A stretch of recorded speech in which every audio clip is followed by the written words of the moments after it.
Hello everyone, welcome back to my channel. I'm Bill. Today's video is going to be a video on how to use creatures that are more powerful in a set power scale game like say D&D or Pathfinder for a lower level party and make it still fun and beatable if that was your goal, instead of it has this set number AC, it has this amount of damage it can do, so on and so forth. So let's break down a little bit of how I would go about doing that, and hopefully this will help some game masters who want to use more powerful creatures at lower levels. Excuse me. When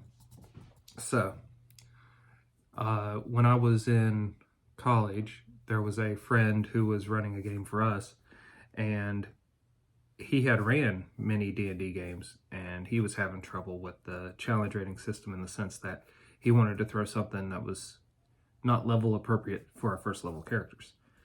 And I told him, well, the players, other than me, don't really know the stats of the monster, and I would only know it because I was a game master. I told him to, I'd lower the AC, I'd take away the damage reduction that it had for first level characters to fight, and I'd lower the damage it does, because the characters aren't designed to take that big of a hit. That said, I'd still allow it to have pretty much all its hit points, and the number of attacks in a round I'd probably still let it have. So he used that, and it was a pretty epic fight. I think we fought it for like 3 or 4 rounds. So let's go through that process on how we would do that with other monsters. The only monster I wouldn't do this with myself would be a dragon. Now, if I wanted to do this to a dragon, the only thing I would do is lower its armor class, and that would probably be about it. Now, if I didn't want the spell resistance to be a hindrance to the spellcaster's party, I'd get rid of the spell resistance too. And those would be the only 2 things I would change on a dragon to use a higher level dragon against the party. Now, I would nerf the damage a little bit, and that'd be it. That's a dragon example. So let's take something else. Let's go with, say you want to use an ogre mage on a lower level party, like a level 1 or level 2 party. An ogre mage is pretty potent, especially with its spell powers. I would, I'd go and I would look at a regular ogre. I would reduce the ogre mage's attack and damages down to a regular ogre, as well as its armor class. Now, how would you explain it? Well, maybe it's not actually wearing armor. That could explain the armor class.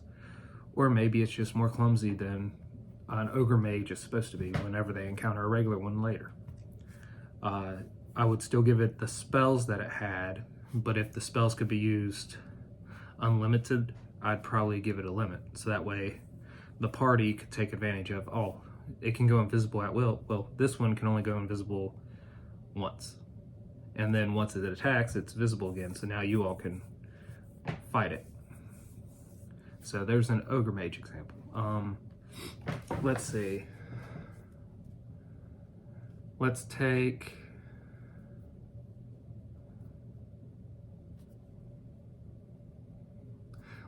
like a T-Rex. You want the party to fight a T-Rex, and they're like 2nd level, maybe 3rd level, and you want them to have a chance at a successful hunt against the T-Rex. Well, I would look at the AC that was expected for its actual challenge rating. So say it was a challenge rating, I don't have it in front of me, so say it was like a challenge rating 7.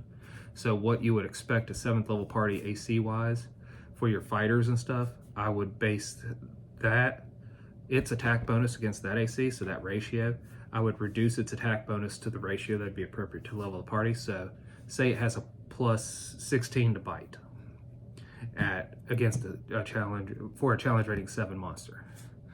Well, if it has a plus 16 to bite, I could easily just drop it down the level of the party. So say the party was 2nd level, and it's supposed to be a 7, so I'd drop it 4 or 5 points from its attack bonus. So it's still very likely to hit most armored characters at 1st or 2nd level. and then I would reduce its damage. Either I'd cut its damage in half, or I would take away the strength bonus to damage, because it gets a huge strength bonus to damage. And then if you get bit, there's a good chance that it could kill you, but it's not guaranteed to kill you, type deal. It's AC. If its AC is too hard to hit for a lower level party, say their second level, so say the fighter's only going to have a +2, assuming he has an 18 strength, but I'd assume a 17 strength, he would have a 3, so he'd have a 5. If he took weapon focus, he'd have a 6. If he has a better weapon, a 7. So that would be his best attack bonus. So I would err on the side of caution. I'd go 5. So if he would roll a 15 and a 5 +5 wouldn't help him hit, that's when you would have issues with the AC. So at that point, you can reduce the AC to the point where a 20 AC would be the worst case scenario. But how big the creature is, I'd probably reduce its AC to 15 or 14. Because it's big, it should be easier to hit. Now, if it has any damage reduction, if I'm fighting a lower level party with it, I'm going to ignore its damage reduction. Now, if I'm fighting a party that should have +1 weapons or better, I will consider that when I'm playing with the damage reduction. Now, as far as awarding XP for fighting this creature, I would not give the XP that the creature would normally get. I'd find a creature closer to the challenge rating of the party, or if you think it's 1, 2, or 3 steps above the party, I would give it that experience points for that. Another thing is when you use a single creature like that, you could also have it be kind of an event where they're hunting it. So if you're doing that, they can encounter the creature more than once. Say they encounter it the first time, and they fight it real good, and they drop it to half its health. And if you didn't nerf its health too much, then it's going to still have a good amount of health. It's going to panic, being a natural creature, in the sense that it's not going to want to be there taking the hits. It wanted an easy meal, and it's not getting it. So at that point, it would retreat. If the party's smart, or if the party's taking a decent amount of damage, they'll let it go. They can heal up. If they have access to magic, they'll heal up even better. And the creature would only heal its hit dice and hit points. So using the T-Rex again, if it has double-digit hit dice, it would get like 11, 12, 14 hit points back. If it has under that, it would get whatever that is back for a whole day passing between their encounter. And that's assuming a whole day passes. My party's usually a lot more aggressive, so they usually don't let that much time pass, but they'll blow through their resources faster. Like the cleric will go through all his area healings faster from Pathfinder. So, and then from there they can have another encounter with it. Maybe it's in its terrain where it has a little bit more of an advantage, so it gets a single surprise round on the party. Or if the surprise round happened the first time against the party, I'd make it so the party could sneak up on it, or at least I'd give them chances to sneak up on it. 1 or 2 attempts, like tracking it to a place where, oh, if we go up this hill instead of following this trail because we could hear it storing over there, we could attack it from above, or something like that. Give them an opportunity to change the dynamic of the encounter a little bit. When they come up with creative ways to fight something, I don't penalize them.